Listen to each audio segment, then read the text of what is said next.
Hey,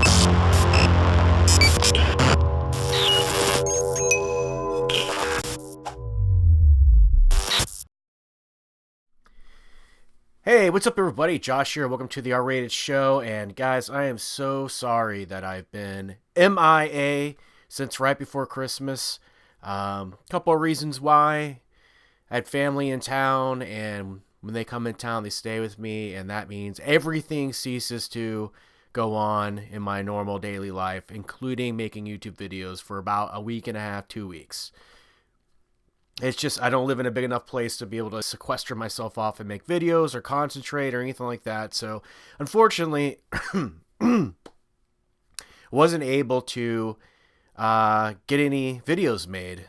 So I'm essentially playing catch up here. So I really apologize for that. Also, the second reason was I got clobbered by the flu really bad on Christmas Day of all days. I just got real sick, and I was just down for the count. So even after my family left, and I was getting back to my daily schedule, I just didn't have the energy to come home and go through making videos. I was just pretty much wiped out at the end of the day. And plus, I've been fighting still some symptoms of the flu, coughing, sneezing, runny nose, and it just doesn't make for good videos. So unfortunately, I just have some catch up to do. The last two episodes of The Mandalorian, which I have seen and enjoyed, and also, of course, The Rise of Skywalker. Went and saw that right before I got sick. And just some movie night hangouts and some other content I've been wanting to do. I've been wanting to do my favorite top 10 movies I saw in 2019. So I'll be getting that done as well. So basically, I'm just playing catch up, guys. I'm really sorry I haven't been getting anything up. Now, regardless of the fact that I haven't been able to make any videos, subscriptions, the subscription to my channel, the subscriber count has been steadily moving upwards, man. And like, yeah, I know I was hoping to get 1,000 subs by the end of 2019, which didn't happen, unfortunately, but it's been a very steady incline. Just more and more people joining the channel. The more content I put out, the more people seem to get involved and subscribe and stick around, and that makes me really happy. And I know we're gonna hit that 1,000 subscriber mark real soon, so I'm super happy about that. I got a lot of new subs to recognize and welcome into the fold, and I'll get to that next time I do a movie night hangout, of course. I always mention all new subs during one of my movie night hangout episodes, so those will go back to being done weekly, and I got some fun movies to do. I'll probably be recording one later tonight, and other than that, I just, we need to catch up on this Mandalorian talk. I know I'm behind the curve on this one, and everybody's already digested the last two episodes and everything, but I'm a completionist. I start something, I want to finish it, and this is no exception. So I guess without further ado, let's talk about episode 7, The Mandalorian, The Reckoning. So essentially, the last episode, Mando joined forces with some other bounty hunters / mercenaries under the leadership of one of his old bounty hunter pals, one of his old friends, an old crew that he's revisiting. And I was a sort of like one-off side quests they kind of went on.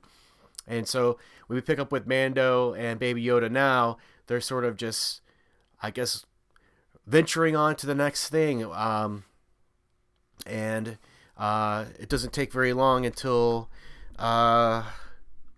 Grief pops up saying, hey, look, I managed to survive your attack on the guild, and I see you survived too, and I guess basically that makes us even. And look, our grievances aside, like the guy that you contracted to bring him Baby Yoda, the client, is not happy. He's become a persistent problem with the guild, and it's disrupted our daily life, and there's all these extra stormtroopers roaming around Tatooine, and we're not getting business done. And he's like, how about this? Come back Tatooine, we'll confront the clients, and we'll take them out, and as a reward, you will be reinstated and all to the guild, and all past grievances will be forgotten, and things will get back to normal. It's good for you, it's good for me. Let's just get this done.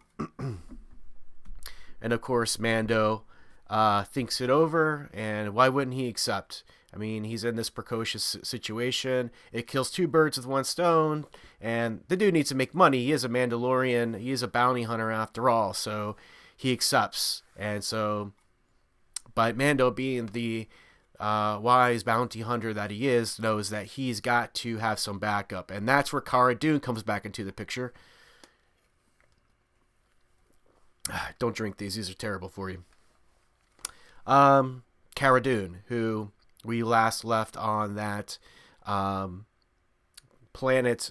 I don't remember what it was called. It was episode 4 where Cara Dune, intercede on behalf of the local species of farmers that were being attacked by, I guess they were like just a band of a group of bandits that were sort of terrorizing their little community. And so they parted ways after that episode, and we knew she was going to come back because she's too strong of a character. We just didn't really know when. So they tied her into this episode. He goes back to that planet to basically contract her for, backup. He needs somebody who's got backbone, who can handle themselves in a fight, that he knows he can trust to help him, I guess, make this deal with grief. So, sorry, still getting over this flu. So we get back to the planet, and we see Cara Dune is in the midst of what appears to be a brawl of some sort, where, a friendly brawl in the sense that it's just a competition, kind of like we see in the beginning of like Rambo 3, where she, making a little extra money on the side with these fights. And, I like that side of her. I like that she's a rough and tumble character. She could kick some guy's ass, you know what I mean? This guy's huge. And they have this cool, like, lightning bolt tether between them.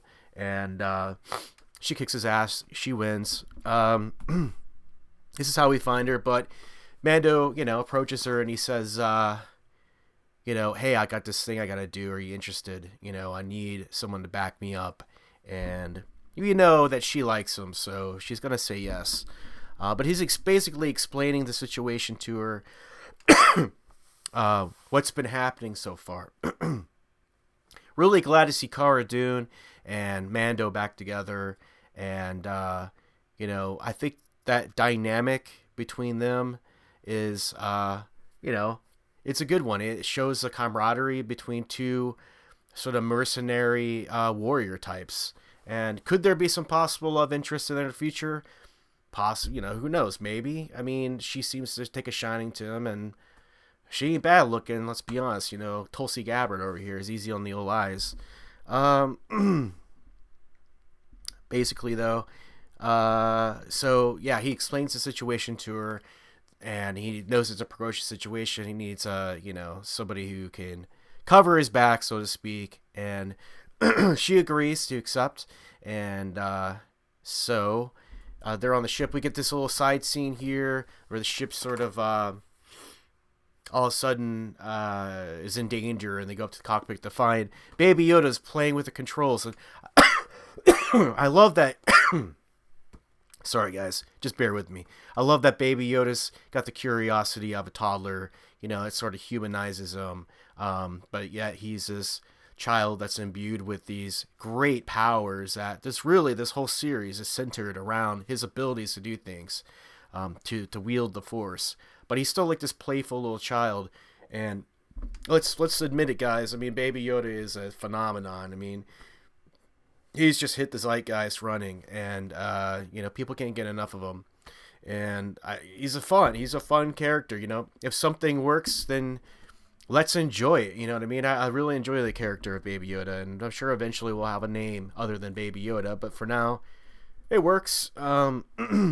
Whether, like, essentially this scene was put in there to lead into Cara Dune says, we need to find somebody who can watch this thing, She hasn't really taken a shine to Baby Yoda yet, but I'm sure we'll get there. But Mando says, you know what? I know someone, and then we see him with Quill and Tatooine. And Quill was of course, the Ugnaught that he befriended in the earlier episodes, voiced by Nick Nolte. And I think we love Quill, don't we? I mean, come on, it's cool when he says, I have spoken, I mean, he's an old salt, who used to work for he was forced into servitude in the Empire, and he's lived like 3 lifetimes, and it took him a long time to win his freedom. And he's a wise character, but in a practical sort of way, in a nuts and bolts sort of way. So we know he's trustworthy, and of course Mando brings him into the picture to watch after the child while him and Cara Dune deal with this situation that he has with the guild and the client. So then they're communing with Quill and sort of relaying to him the situation, what's happening, and all of a sudden IG-11 walks in the door, and everybody's like, "Oh, holy shit!" Because IG-11 is a a bounty hunter droid that's very lethal. We've seen him in action. We know how dangerous he is, and Mando understands this about IG-11. And so their immediate reaction is like, "What the fuck," and they draw their blasters on him, but Quill reassures them, and we get some exposition here through Quill and through flashbacks of how he repurposed IG-11 to be a nurse droid, I guess to assist him in his old age. And he, goes through the story of how he salvaged the parts and rehabbed them, put them back together and rehabbed them. And I thought it was cool. I thought it was interesting to see Quill, seeing value in something that maybe was once forced to do something evil, but now like himself, is forced to be evil, to do bad things, but can be repurposed to do something meaningful and compassionate, I guess you would say. So he rehabs IG-11 to be this nurse droid. But we know about Mando feels about droids, and so he's very skeptical of IG-11 because he knows deep down it goes against his programming to be a compassionate droid and to take care of children. And he knows that it was hunting Baby Yoda, and definitely there is a leap of faith in terms of believing that IG-11 can even be involved in the project that they're working on. So but Quill is like, trust in me. If you trust me, trust in my work, which is cool. This is all great, like, character building things between they're learning to trust each other, and we're learning more about these characters. So we get some cool shots of, Quill bringing IG-11 back to his, working self. But there's like this interesting little montage of where he's like being like literally almost like rehabbed in his motions and like a human would after they've had a terrible accident, like they have to learn to walk right, use their hands, just doing something like pouring a cup of tea is like a real trial for this, So it's not only just in its mind, but in its body is, being rehabbed by Quill. And I thought that was really cool because I think Favreau probably understood that they need to flesh out IG-11 in order for us to care about what happens at the end.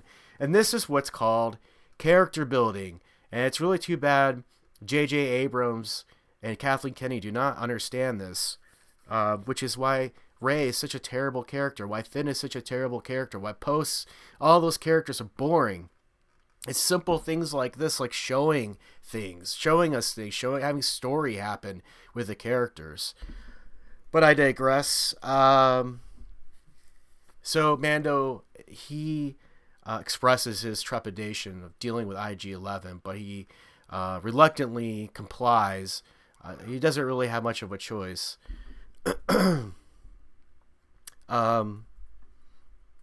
So we get a scene of Mando and Cara Dune are having this friendly competition of arm wrestling on the ship. And, Baby Yoda's just sort of sitting there idly by, but he notices, that there's a conflict happening. And his instinct is to protect his protector, Mando. And he reaches out, and this really funny yet alarming scene, he reaches out with the Force like Vader would do, and he begins to crush Cara Dune's throat. Here's this strong, experienced, virile woman who can handle herself, the biggest guy, you know, and there's this little baby Yoda reaching out with the Force and crushing her throat like Vader would. That was interesting. But Mando steps in. He says, no, no, no, she's a friend, you know, and he stops. But, you know, that's setting up more, it's showing us more of what Baby Yoda can do and how he is essentially lethal, and that, you know, maybe the Empire, or these rogues that are the remnants of the Empire, rather, are wanting to use Baby Yoda in order to leverage him as a weapon against their enemies, their foes. Quill fashions Baby Yoda a new pram because his egg was destroyed earlier on, so he makes him a new one, which is an important prop for the rest of the episode. So they make it to Tatooine, and Greef, of course, is sitting there waiting patiently, and he's got a crew with him, and of course Mando has his crew with him, and the idea is that they're all going to journey together back to Tatooine to meet with the clients, and then double cross him, take him out, and then, you know, as I mentioned, the guild will get back to, you know, conducting business. All will be forgiven with Mando, and the child will be safe, and everything will get back to normal. But there's trust issues between the two groups, understandably. They managed to come to a compromise and begin their journey on their way to Tatooine. And so along the way, they make camp. And they're, you know, eating a space goat or something over a spit, and they're kind of sizing each other up from across the fire and discussing the details of their what they're going to do when they reach Tatooine, when all of a sudden they get attacked by 2 or 3 of these, what I can only describe as like these space dragons, come down and attack the animals and attack them. And this is really just here to, I think, sort of bring the excitement of the episode up a little bit, but to also bring us into this situation where Greef has his arm clawed really bad. But not only is it a bad flesh wound, but he also is infected with venom of some sort. There's extreme pain, and as we know, Greef is central to their plan to bring this conflict to an end between the clients, Greef, and Mando. So all of a sudden, Yoda waddles up, Baby Yoda rather, waddles up and heals his arm with just a touch with the Force. And I think they were doing this to, again, further show us the spectrum of things that Baby Yoda can do and why he's so special, but to also explain some of the things that were going to happen in The Rise of Skywalker. And that kind of irked me a little bit. I didn't like the fact that Mandalorian was kind of being used that way. I mean, let's be honest. It's manipulative, you know? I mean, because we knew it was going to be a hard pill to swallow when we watched The Rise of Skywalker. There's so many like Force healings going on in there. But I obviously saw this first. It didn't bother me when I saw it. I mean, we don't know. We've only scratched the surface of what Baby Yoda is capable of. So whatever, I was fine with it. But what happened is it revealed, because Greef was healed by Baby Yoda, it caused him to have a bout of conscience, where he all of a sudden he shoots his own men, kills them in cold blood, and he turns to them and he says with his hands up, you know, I have to tell you something. Essentially, I was going to double cross you. I was going to kill you when we got there and take the child to the client, reap the reward. You know, I'm a piece of shit. I'm sorry, but when Baby Yoda healed me, I couldn't go through with it. And he's like, look, let's formulate a new plan. Let's send the baby back to the ship, the Razor's Crest, and then we'll go on and we'll kill the client, and, you know, things will carry on from there. and we can make things right. And Mando agrees. That's the only play. It's the only chance that they have, even against Cara Dune's sort of instincts about the situation. They all agree. So Quill takes Baby Yoda to go back to the Razor's crest. I always want to say quest. Razor Quest. Crest. And they carry on forward to have their conflict and resolve the issue.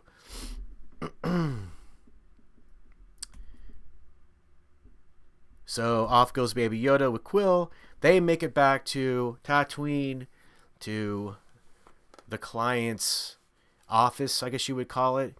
And we get there. We see there's stormtroopers everywhere because security's been heightened since Mando attacked and fled with the child. And we're going into the situation assuming that the client and his stormtroopers and his little outfit here are really all they're dealing with, but it turns out it's much worse. First, the client says, "Let me see the baby." All he sees is the pram, and he wants him to open it. And Grief is like, "Well, he's sleeping right now." And just before he insists that he open the pram, he gets a call from our new main villain, who was obviously a very strong, higher up sort of mid-level villain from the Empire. And he's like, "You don't have Baby Yoda, and I'm going to have Baby Yoda very shortly." And he's fucking pissed. And we see a squad of, I believe these are Death Troopers, right? Just completely light up that place and blow him away, blow away the client, blow away all the stormtrooper. Anybody, they're just killing everybody inside, right? But Mando, Cara Dune, and Grief managed to take cover just in time. Then we see a whole squad of stormtroopers pull up on a spaceship, and a TIE fighter lands, and out comes our main villain. And essentially they're pinned down inside this office that's just been completely obliterated. And all the while Mando's like, "Quill, get back to the ship immediately. We're pinned down here and things aren't looking good. Like, take the ship and the baby and get the hell out of here. And so you see Quill's like hauling ass across the desert trying to get back to the Razor's crest. And just as we're realizing the situation, the two biker scouts that are sitting on the outskirts of Tatooine overhear this on the comms and haul ass to intercept Quill and Baby Yoda. And unfortunately, Quill didn't make it in time, gets shot and killed. Baby Yoda's there, laying in the sand. They scoop him up and head back to bring him back to Tatooine. And then that's our cliffhanger. This guy, Giancarlo Esposito, I believe is his name, from Breaking Bad. Amazing villain. There's just something very imposing about his demeanor, and he's a really great actor. So I'm so glad he's in this. And he makes a great villain. I totally believe he's somebody who would have been in the higher ups of the Empire, in the power structure. And he's a badass. So yeah, I'm totally down. There's Baby Yoda in the sand. Quill's dead, and boom, left on a little cliffhanger on episode 7. And again, the concepts arts at the end are always fantastic. But I have to say, I really dig episode 7 and 8. They're very much just 2 episodes ramping up, because the middle episodes have really been sort of offshoots of the main storyline. Them showing Mando in different situations, introducing new characters, having separate conflicts outside of the main storyline, fleshing out characters a little bit. This episode 7 and 8 sort of ramping up to the big cliffhanger at the end, introducing our main villains and bonding our characters, a little gang together. So I thought it was a really good episode. It was exciting. I really enjoyed the Baby Yoda action. I enjoyed having Cara Dune come back. I really liked the introduction of our main villain finally. That was great. Cool TIE fighter. So a sweet ass laser battle at the end, and some cool ass biker scout action. I really enjoyed that. So it was good. It was a good episode. I recommend it, definitely. I don't usually like give these a number or a letter grade or anything like that, but I'd say 6 out of 7 episodes have been really great this season. And sorry you guys had to wait so long for me to give you my review of this, but I think Disney is doing a really great job with the TV stuff. I think with this, a lot of the pressure is off. I think they're doing a great job with Favreau and Filoni. Great director, producer, creative director, story group going on in there. I think with the pressure off and letting them, do their own thing, off the back of, a great director and somebody who really understands the small storylines of George Lucas Star Wars. Speaking specifically of the Clone Wars and Rebels and that sort of thing. I think it just works really well. It's going really, really well. So we got one more episode to go, episode 8.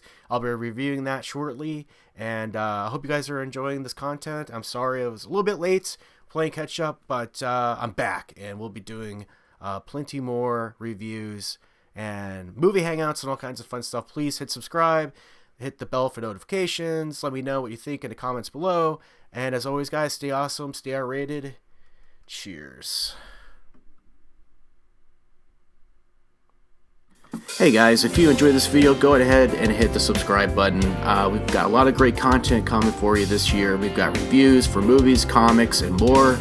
And of course, we will always have fan commentaries for the movies you love. Lots of talk about horror and just mainstream pop culture in general. And probably some Star Wars stuff leading up to Rise of Skywalker. So go ahead and hit the subscribe button, hit the bell for notifications.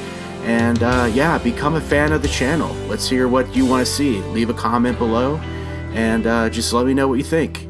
Alright guys, talk to you later.